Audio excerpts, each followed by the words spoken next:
তব কথামৃতং তপ্ত জীবনম কবিবৃদিতং কলমশাপহম শ্রবণমঙ্গলং শ্রীমদাততম ভুবি গৃণন্তি যে ভুরিদা জনা।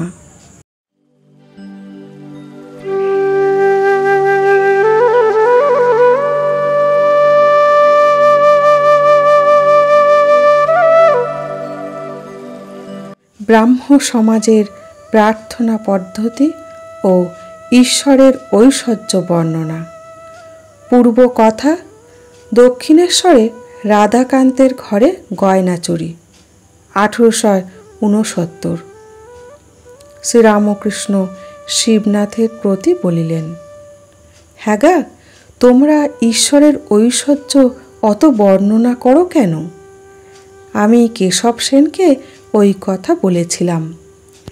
একদিন তারা সব ওখানে কালীবাড়িতে গিয়েছিল। আমি বললুম, তোমরা কীরকম লেকচার দাও আমি শুনব। তা গঙ্গার ঘাটে চাঁদ নিতে সভা হলো, আর কেশব বলতে লাগলো। বেশ বললে, আমার ভাব হয়ে গিয়েছিল। পরে কেশবকে আমি বললুম, তুমি এগুলো এত বলো কেন? হে ঈশ্বর, তুমি কি সুন্দর ফুল করিয়াছ, তুমি আকাশ করিয়াছ, তুমি তারা করিয়াছ, তুমি সমুদ্র করিয়াছ। এই সব যারা নিজে ঐশ্বর্য ভালোবাসে তারা ঈশ্বরের ঐশ্বর্য বর্ণনা করতে ভালোবাসে। যখন রাধাকান্তের গয়না চুরি গেল, সেজবাবু রাধাকান্তের মন্দিরে গিয়ে ঠাকুরকে বলতে লাগলো, ছি ঠাকুর, তুমি তোমার গয়না রক্ষা করতে পারলে না? আমি সেজবাবুকে বললাম, ও তোমার কি বুদ্ধি! স্বয়ং লক্ষ্মী যাঁর দাসী পদসেবা করেন, তাঁর কি ঐশ্বর্যের অভাব? এ গয়না তোমার পক্ষেই ভারী একটা জিনিস, কিন্তু ঈশ্বরের পক্ষে কতগুলো মাটির ঢেলা। ছি, অমন হীনবুদ্ধির কথা বলতে নাই। কি ঐশ্বর্য তুমি তাকে দিতে পারো? তাই বলি, যাকে নিয়ে আনন্দ হয় তাকেই লোকে চায়। তার বাড়ি কোথায়, কখানা বাড়ি, কটা বাগান, কত ধনজন, দাস দাসী, এ খবরে কাজ কি? নরেন্দ্রকে যখন দেখি তখন আমি সব ভুলে যাই। তার কোথা বাড়ি, তার বাবা কি করে, কটি ভাই, এসব কথা একদিন ভুলেও জিজ্ঞাসা করি নাই। ঈশ্বরের মাধুর্য রসে ডুবে যাও। তার অনন্ত সৃষ্টি, অনন্ত ঐশ্বর্য, অত খবরে আমাদের কাজ কি? আবার সেই গন্ধর্ব নিন্দিত কণ্ঠে সেই মধুরিমাপূর্ণ গান, ডুব ডুব ডুব রূপসাগরে আমার মন, তলাতল পাতাল খুঁজলে পাবি রে প্রেম রত্নধন, খোঁজ খোঁজ খোঁজ খুঁজলে পাবি হৃদয় মাঝে বৃন্দাবন, দীপ দীপ দীপ জ্ঞানের বাতি জ্বলবে হৃদে অনুক্ষণ, ড্যাং ড্যাং ড্যাং ডাঙাই ডিঙে চালায় আবার সে কঞ্জন, কবির বলে শোন শোন শোন ভাবগুরুর শ্রীচরণ। তবে দর্শনের পর ভক্তের স্বাদ হয় তাঁর লীলা কি দেখি। রামচন্দ্র রাবণ বধের পর রাক্ষসপুরী প্রবেশ করলেন। বুড়ি নিকষা দৌড়ে পালাতে লাগল। লক্ষ্মণ বললেন, রাম, এ কি বলুন দেখি, এই নিকষা এত বুড়ি কত পুত্র শোক পেয়েছে, তার এত প্রাণের ভয় পালাচ্ছে। রামচন্দ্র নিকষাকে অভয় দান করে সম্মুখে আনিয়ে জিজ্ঞাসা করাতে নিকষা বললে, রাম, এতদিন বেঁচে আছি বলে তোমার এত লীলা দেখলাম, তাই আরও বাঁচবার স্বাদ আছে। তোমার আরও কত লীলা দেখব। সকলের হাস্য। শিবনাথের প্রতি বললেন, তোমাকে দেখতে ইচ্ছা করে, শুদ্ধ আত্মাদের না দেখলে কি নিয়ে থাকব? শুদ্ধ আত্মাদের পূর্বজন্মের বন্ধু বলে বোধ হয়। একজন ব্রাহ্ম ভক্ত জিজ্ঞাসা করলেন, মহাশয়, আপনি কি জন্মান্তর মানেন? জন্মান্তর বহুনি মে ব্যতীতানি জন্মানি তব চার্জুন। শ্রীরামকৃষ্ণ বলিলেন, হ্যাঁ, আমি শুনেছি জন্মান্তর আছে। ঈশ্বরের কার্য আমরা ক্ষুদ্র বুদ্ধিতে কি বুঝব? অনেকে বলে গেছে, তাই অবিশ্বাস করতে পারি না। ভীষ্মদেব দেহত্যাগ করবেন, সরসজ্জায় শুয়ে আছেন। পাণ্ডবেরা শ্রীকৃষ্ণের সঙ্গে সব দাঁড়িয়ে। তারা দেখলেন যে ভীষ্মদেবের চক্ষু দিয়ে জল পড়ছে।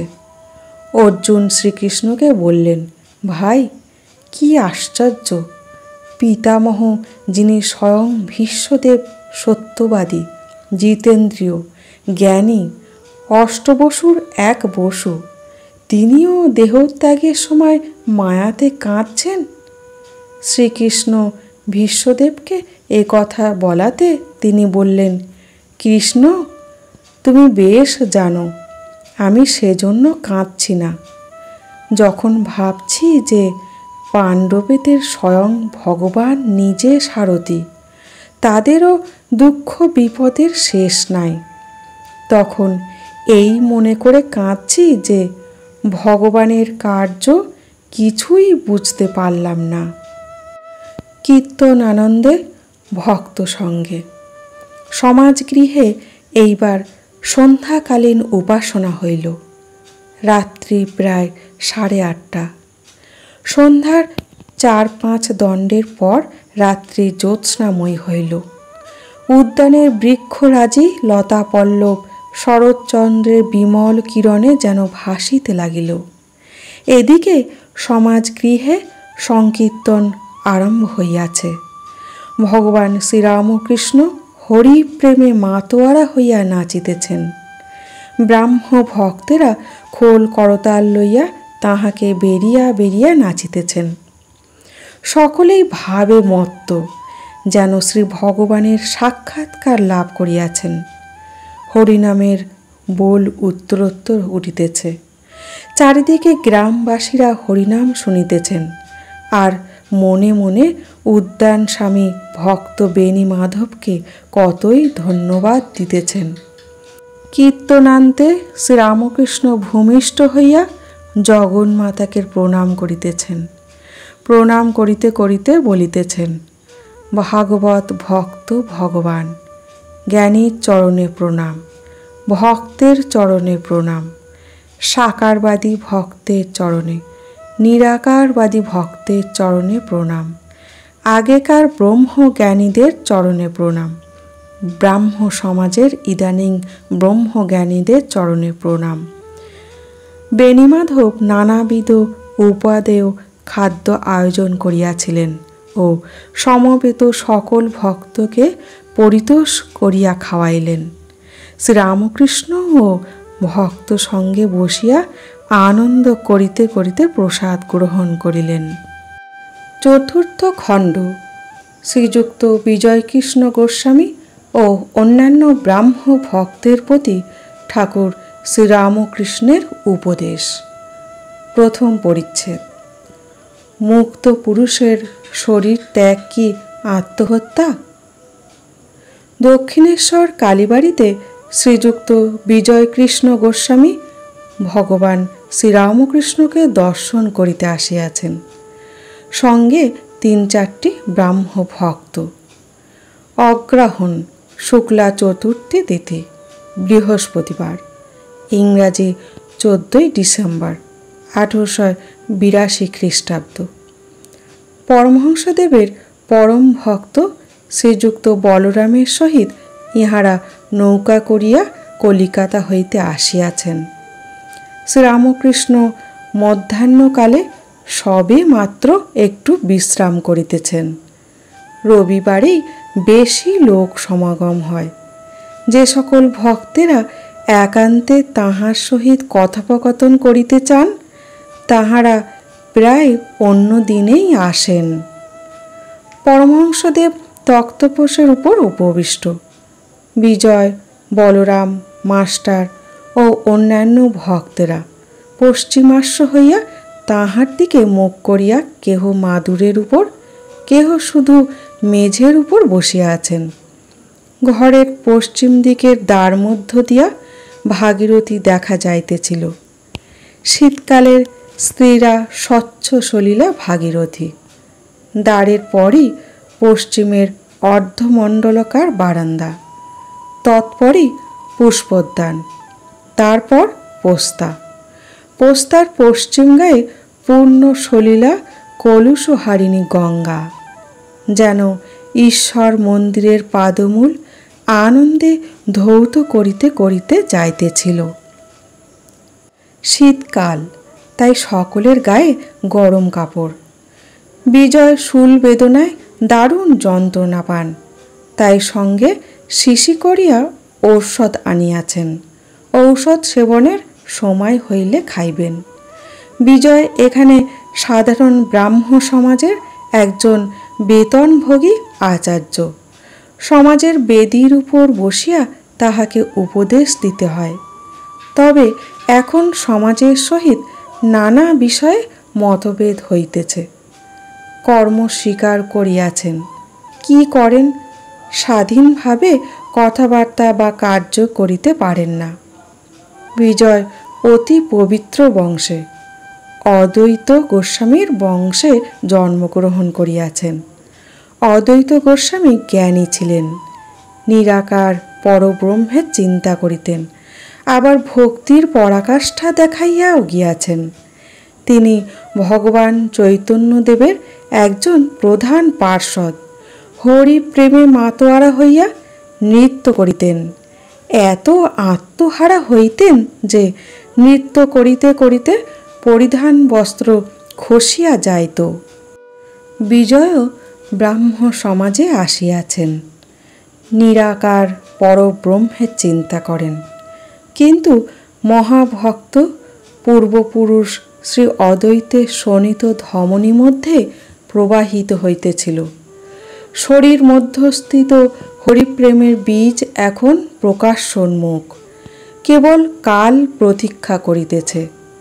তাই তিনি ভগবান শ্রীরামকৃষ্ণের দেবদুর্লভ হরিপ্রেমে গড়গড় মাতোয়ারা অবস্থা দেখিয়া মুগ্ধ হইয়াছেন। মন্ত্রমুগ্ধ সর্প যেমন ফণা ধরিয়া সাপুরের কাছে বসিয়া থাকে, বিজয়ও পরমহংসদেবের শ্রীমুখ নিঃসৃত ভাগবত শুনিতে শুনিতে মুগ্ধ হইয়া তাহার নিকটে বসিয়া থাকেন। আবার যখন তিনি হরিপ্রেমে বালকের ন্যায় নৃত্য করিতে থাকেন, বিজয়ও তাহার সঙ্গে নৃত্য করিতে থাকেন। বিষ্ণুর এঁড়েদয়ে বাড়ি, তিনি গলায় খুর দিয়া শরীর ত্যাগ করিয়াছেন। আজ প্রথমে তাহারই কথা হইতেছে। শ্রীরামকৃষ্ণ বিজয় মাস্টার ও ভক্তদের প্রতি বলিতেছেন, দেখো এই ছেলেটি শরীর ত্যাগ করেছে শুনলাম, মনটা খারাপ হয়ে রয়েছে। এখানে আসতো, স্কুলে পড়তো, কিন্তু বলতো সংসার ভালো লাগে না। পশ্চিমে গিয়ে কোনো আত্মীয়ের কাছে কিছুদিন ছিল, সেখানে নির্জনে মাঠে বনে পাহাড়ে সর্বদা বসে ধ্যান করত। বলেছিল যে কত কি ঈশ্বরীয় রূপ দর্শন করি। বোধ হয় শেষ জন্ম, পূর্ব জন্মে অনেক কাজ করা ছিল, একটু বাকি ছিল, সেইটুকু বুঝি এবার হয়ে গেল। পূর্বজন্মের সংস্কার মানতে হয়। শুনেছি একজন সব সাধন করছিল, গভীর বনে ভগবতীর আরাধনা করছিল, কিন্তু সে অনেক বিভীষিকা দেখতে লাগলো। শেষে তাকে বাঘে নিয়ে গেল। আর একজন বাঘের ভয়ে নিকটে একটা গাছের উপর উঠেছিল। সে সব আর অন্যান্য পূজার উপকরণ তৈয়ার দেখে নেমে এসে আচমন মনে সবের উপর বসে গেল। একটু জপ করতে করতে মা সাক্ষাৎকার হলেন ও বললেন, আমি তোমার উপর প্রসন্ন হয়েছি, তুমি বর নাও। মার পাদপদ্মে প্রণত হয়ে সে বললে, মা, একটা কথা জিজ্ঞাসা করি, তোমার কাণ্ড দেখে অবাক হয়েছি। সে ব্যক্তি এত খেটে, এত আয়োজন করে এতদিন ধরে তোমার সাধনা করছিল, তাকে তোমার দয়া হলো না, আর আমি কিছু জানি না, শুনি না, ভজনহীন, সাধনহীন, জ্ঞানহীন, ভক্তিহীন, আমার উপর এত কৃপা হলো? ভগবতী হাসতে হাসতে বললেন, বাছা, তোমার জন্মান্তরের কথা স্মরণ নাই। তুমি জন্ম জন্ম আমার তপস্যা করেছিলে, সেই সাধন বলে তোমার এরূপ জোটপাট হয়েছে, তাই আমার দর্শন পেলে। এখন বলো, কি বর চাও? একজন ভক্ত বলিলেন, আত্মহত্যা করেছে শুনে ভয় হয়। শ্রীরামকৃষ্ণ বলিলেন, আত্মহত্যা করা মহাপাপ, ফিরে ফিরে সংসারে আসতে হবে, আর এই সংসার যন্ত্রণা ভোগ করতে হবে। তবে যদি ঈশ্বরের দর্শন হয়ে কেউ শরীর ত্যাগ করে, তাকে আত্মহত্যা বলে না। সে শরীর ত্যাগে দোষ নাই। জ্ঞান লাভের পর কেউ কেউ শরীর ত্যাগ করে। যখন সোনার প্রতিমা একবার মাটির ছাঁচে ঢালাই হয়, তখন মাটির ছাঁচ রাখতেও পারে, ভেঙে ফেলতেও পারে। অনেক বছর আগে বরাহনগর থেকে একটি ছোকরা আসতো। উমের 20 বছর হবে, গোপাল সেন। যখন এখানে আসতো তখন এত ভাব হতো যে হৃদয়কে ধরতে হতো, পাছে পড়ে গিয়ে হাত পা ভেঙে যায়। সে ছোকরা একদিন হঠাৎ আমার পায়ে হাত দিয়ে বললে, আর আমি আসতে পারবো না। তবে আমি চললুম। কিছুদিন পরে শুনলুম যে সে শরীর ত্যাগ করেছে।